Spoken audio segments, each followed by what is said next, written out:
Everyone keeps talking about how AI is for coders or for tech bros, but here's the truth. You don't need to understand the code to be able to tell the code what to do. You just have to have a little bit of curiosity. Today, we'll be pitting the two biggest AI tools up against one another. We have ChatGPT, we have Claude. We're going to break them down 1v1. Let's get into it.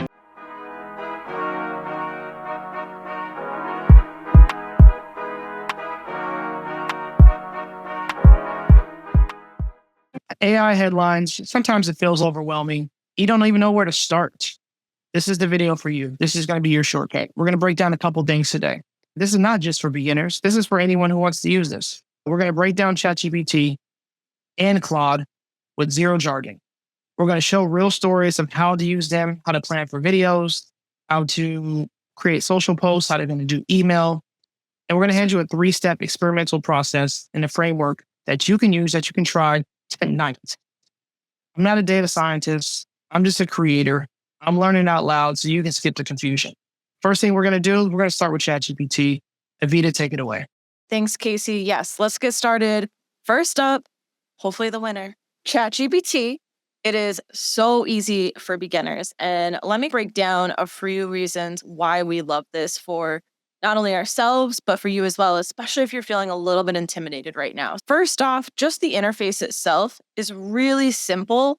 And when you're typing into this, it doesn't feel like you're doing something super high tech. It feels like you're just texting a friend, which is amazing because for most of us, we're texting our friends all day. So why not add a bonus friend in there? The next thing we like about it is that it is multimodal. Fun word there.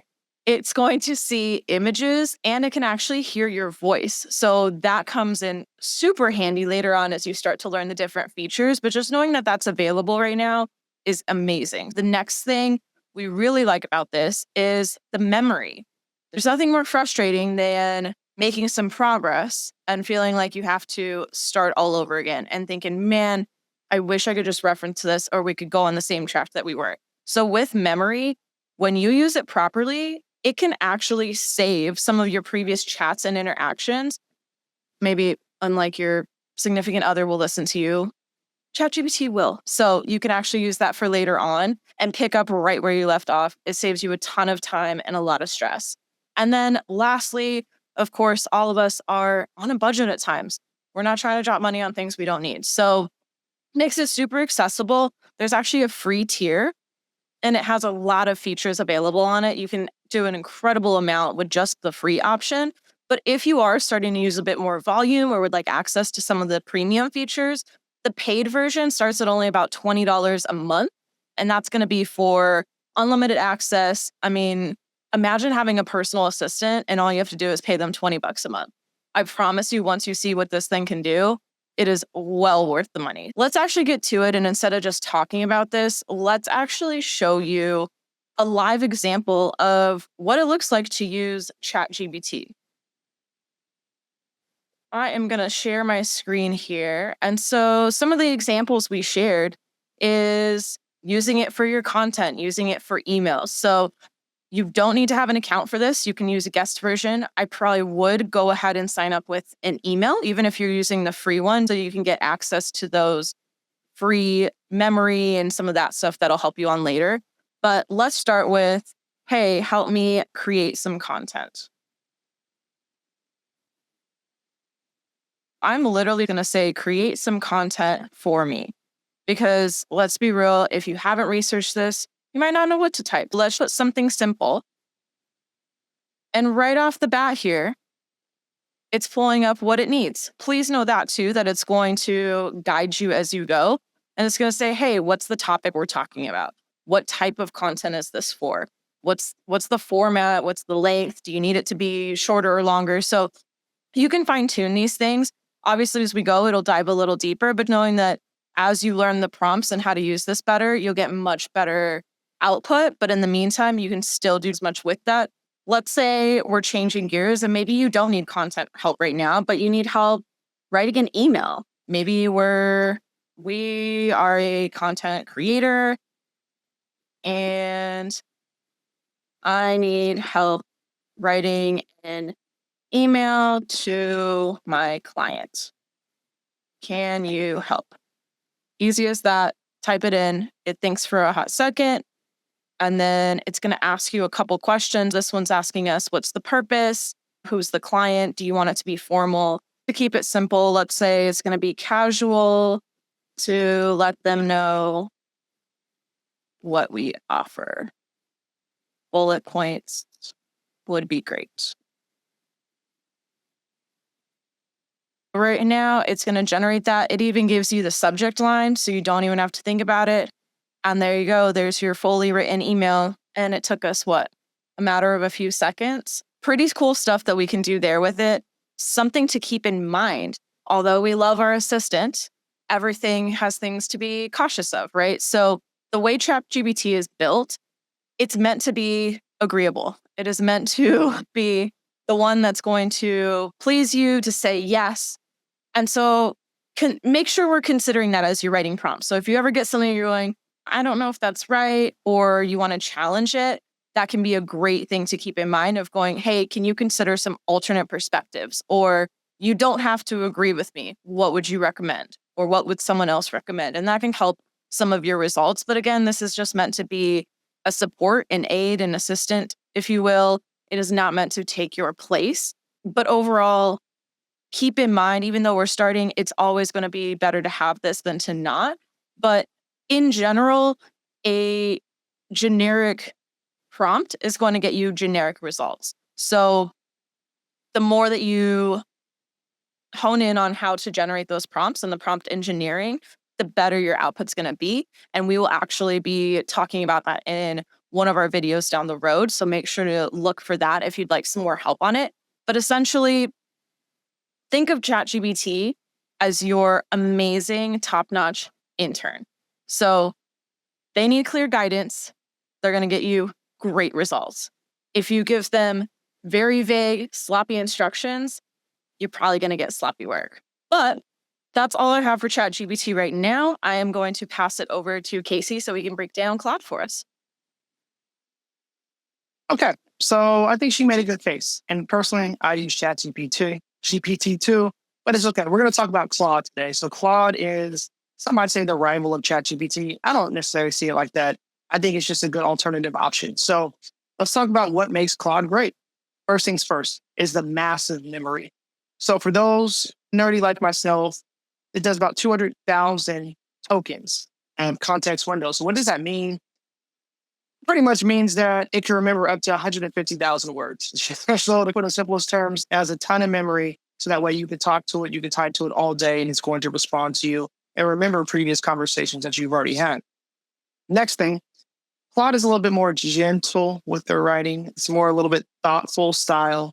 It's great for long form formats and very deep topics. It's going to be a little bit more native with the tongue, some might say. So Claude is a great option if you ChatGPT is a little bit more specific in their results, and Claude going to give you more of a humanistic approach, some might say. And then let's talk about the versions that are available. So the Claude, very similar to ChatGPT, it does have a free version that you can use. Now, granted, there are limits to that, but even the $20 version, think about this. You can have a personal assistant for $20 a month that can talk to you at any given time, that doesn't get tired of your jokes, and that does anything that you really ask. And I think Claude is a great tool for that. So let's kind of get into it, because I want to give you a live example. One of the things I mentioned, but didn't go into detail, Claude is great for research.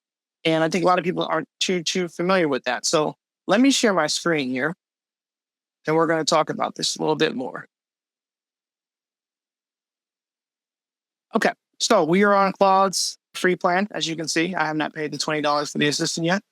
What we're going to do is we're going to talk about an article. So I'm going to leverage an article. I'm going to type in an article, and I'm going to ask Claude to summarize it for me and actually give me a futuristic approach of what do you think the impact that's going to be. So the article that we're going to talk about is how AI will potentially shrink Amazon's workforce for the CEO. So here's what I'm going to do. I'm going to take the Amazon article. I'm going to copy it, and I'm going to paste it into Claude. And then what I'm going to do is I'm going to ask it, please summarize this article for me and share the impact that it has on the future of Amazon as a company. All right, let's let it talk. Let's see what it says. So it's reading the article, it's summarizing it. So he announced that the company's corporate workforce will shrink in the next coming years. Yep, it talks about it. So instead of me having to read that full article and taking 3 to 5 minutes to read, which is not a bad thing in and of itself, it breaks it down into two quick paragraphs. It has links in here if I want to click on it. It talks about the layoffs, and it kind of gets straight to it. It talks about the cuts, the company, and then this is the part that I was really interested to see: the impact on Amazon's future. So it talks about from an operational transformation, it's positioning itself to be the forefront of AI, the competitive advantages, the financial implications, culture and strategic shift, long-term positioning, and more. So the cool thing I like about this, and very similar to any of these tools, is if I don't like this response, I just put in there, hey, actually, could you share something else with me? And I can kind of dive a little bit deeper into this. So this is pretty cool. So all in all, Claude is very great for research. Again, as a native tongue. Right now, the things to kind of watch out for is it could be a little edgy given the prompt. So when you are prompting it, sometimes you might say, hey, please respond very professional. Please respond XYZ in order to make sure it responds in the parameters that you want it to be. Let's see here. What else do we have here? Let's stop sharing my screen and let's come back to me as a whole. So all in all, both of these tools are great tools for research. Both of these great tools for developing and brainstorming. Now it all depends on what exactly that you want. If we're going to talk about content here in a second, and we can decide for yourself is which tool do you think might be better for content. Okay, it's time to go ahead. Let's see what these tools can do. Evita, you got ChatGPT. You're up first. What do you got? All right, so let's test out. We're going to actually do 2 different prompts this time to show you what it can do. The first one we're going to start with is for YouTube scripts. We're actually going to ask it to write us a 5-minute script. I'm going to bring up my screen here. We're going to say, please help me write a 5-minute script or a YouTube video on mastering AI content for beginners. We are going to send that and let it think for a moment. And this is where we were saying it is usually a bit agreeable. It says, absolutely, here's a 5-minute YouTube video script titled Mastering AI Content Creation for Beginners. Start here. The tone is friendly, informative, beginner friendly, perfect for a content creator talking directly to the camera. You can tweak it to match your style and pacing, which of course we definitely want to do because remember, this is just the starting point. This is our brainstorming. This is a great time to go through here and check it out. Does it sound like you? Is this what you were aiming for? You can notice here too, it actually even gives you the timing. Okay, first 30 seconds. It gives you even cues. Hey, you're on camera, you're smiling. Hey, everyone, welcome back to my channel. And it takes you through everything that we would go through in this 5-minute video. Pretty detailed for honestly a very simple prompt. And that's I like it. the first one. Yeah. Do you want to alternate or you want me to jump into my second one? Yeah, go ahead and share the second one. Okay, cool. Let's go ahead and do something along the same realm, but a little bit different. We're going to be looking for help with our content, and we want to actually help with hooks. Let's say, can you help me create? We'll say we're planning for the week. We want some options. We'll say, can you help me create 10 hooks that will be extremely engaging and perfect for Instagram? And let's see what it comes up with. 10 highly engaging Instagram hooks, perfect for reels, carousels, and captions. So these are going to be, for those of you that aren't aware, hooks are actually meant to grab your attention. So just like it sounds like, hook you in, get you to watch, hang out, engagement is your likes, comments, sharing it with people, saving, things like that. So that's why it's really important. We want our content not to just be out there, but you want to make sure people are enjoying it, interacting with it, and that also helps it to reach more people. So you saw with just a few seconds of us typing that in, it's given us 10 pretty solid hooks here. So you're wasting hours creating content. Here's how to do it in 10 minutes. I used AI to plan an entire week, and here's what happened. The trick no one tells you about going viral until now. All these are really strong, and it actually gives you a little note below if you ever wanted to tweak that. I mean, we could say maybe we look through these and we're going, I don't really like that. Can you create 5 more that are punchy and do not include descriptions? And so you can always kind of play around with it and get it to something that you want. So now we don't have those extras. We can just real quick look through this and go, okay, which of these kind of sounds like the direction that we want to take? And then you just go back and forth until you find something that you're happy with and or tweak it to your own. So yeah, that's our GBT. All right, so let's take a look at Claude now. So let me bring my screen back up. And here's what I'm going to do. I'm going to say, hey, write a 600-word blog in a warm, so I'm going to give it actually tone this time, reflective voice about how much someone can love basketball. Keep it fun. Let's see what it does. Drafting some artifacts, so I was doing some research. The language and love of basketball. So what it did is it popped it out into its own thing. There's something profoundly beautiful about the loving basketball. This is awesome.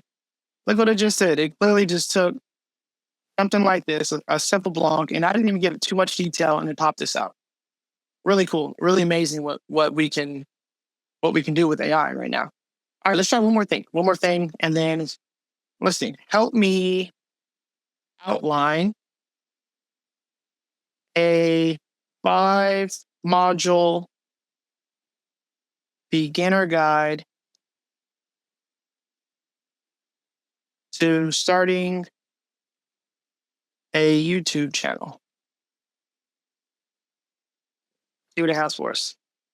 Here's a comprehensive 5-module outline. This is awesome. It breaks it down through module number 1, which is foundation strategy, content and planning creation, technical essentials, optimization and growth, which is pretty awesome, monetization and sustainability. So it did exactly what we asked. That's pretty awesome. And bringing it full circle. So let me myself off the screen here. Bringing it full circle. Couple things. Head to head. We're going to break these things down head to head. So memory, they both can withstand a ton of memory.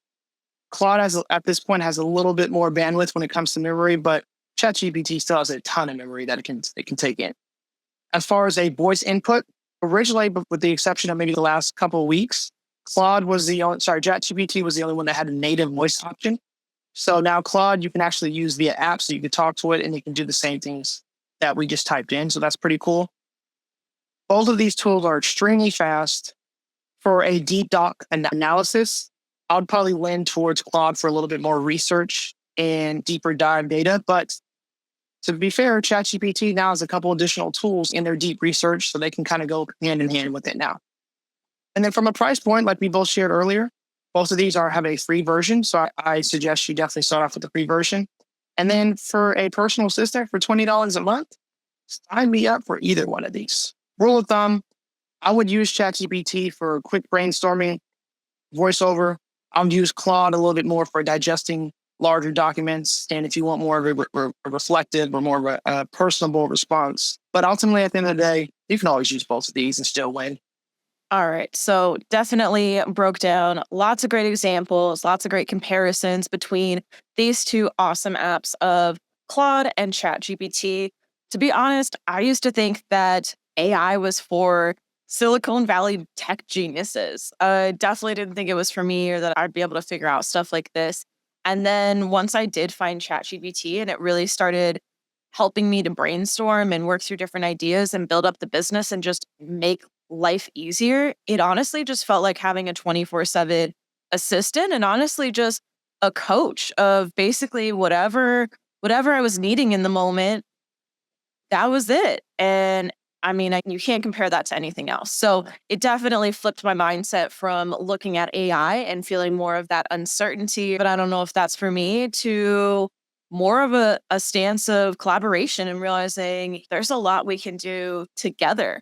And again, remembering these assistants can help you out as much as you pour into it. So you get what you give into it. The clearer you are, the more you put in, the more it's able to help you through your tasks and what you're needing. We actually sum everything together. We have the 3E experiment framework. 3E, number one, we have explore. We want you to take action in this. We love that you're curious and you've even found us here on this video, but we don't want you to leave here without seeing some results yourself or being able to test this out. Make sure you go check out both for yourself. See which one feels more suited to you and your style or what you're working on. Then number two, we have our second E is going to be experiment. Don't just open them up. Play around with it a little bit. You saw how we enter prompts and you can use those examples if you can't think of anything right now. But try your best. Let's try this week. Use it for one real task every day this week. That could be anything. It could be coming up with dinner. It could be organizing your calendar. Maybe it's writing an email. Pick one thing and just test it out and see what kind of results you get and how that feels to use it and see how it helps you or the amount of time that it's going to save you in those tasks. And then number three, our third E is going to be evaluate. We found it. We've tested it out. Now let's reflect. Let's evaluate. What were your thoughts? Was it speedy? Was it helpful? Just the overall vibe? Did it feel like something clicked more than maybe the other one? Did you have preferences there? Maybe one was a winner, maybe both were. And that's okay. See which one works best for you. But overall, we want to challenge you guys. So we know that you're beginners, we know you're starting out, but let's try this as you're testing them out.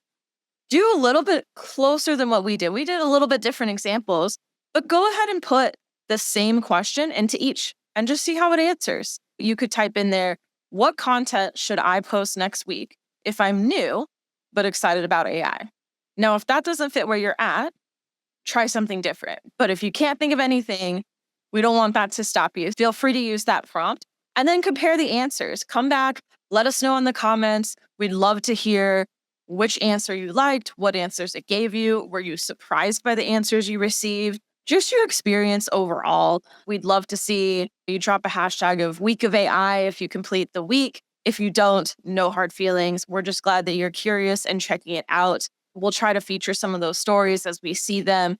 But otherwise, if you guys have been hanging out with us this long and you are learning with us and growing together, we would love it if we could see your support by hitting the subscribe, hitting the like button, sharing with others that might benefit from a channel like ours.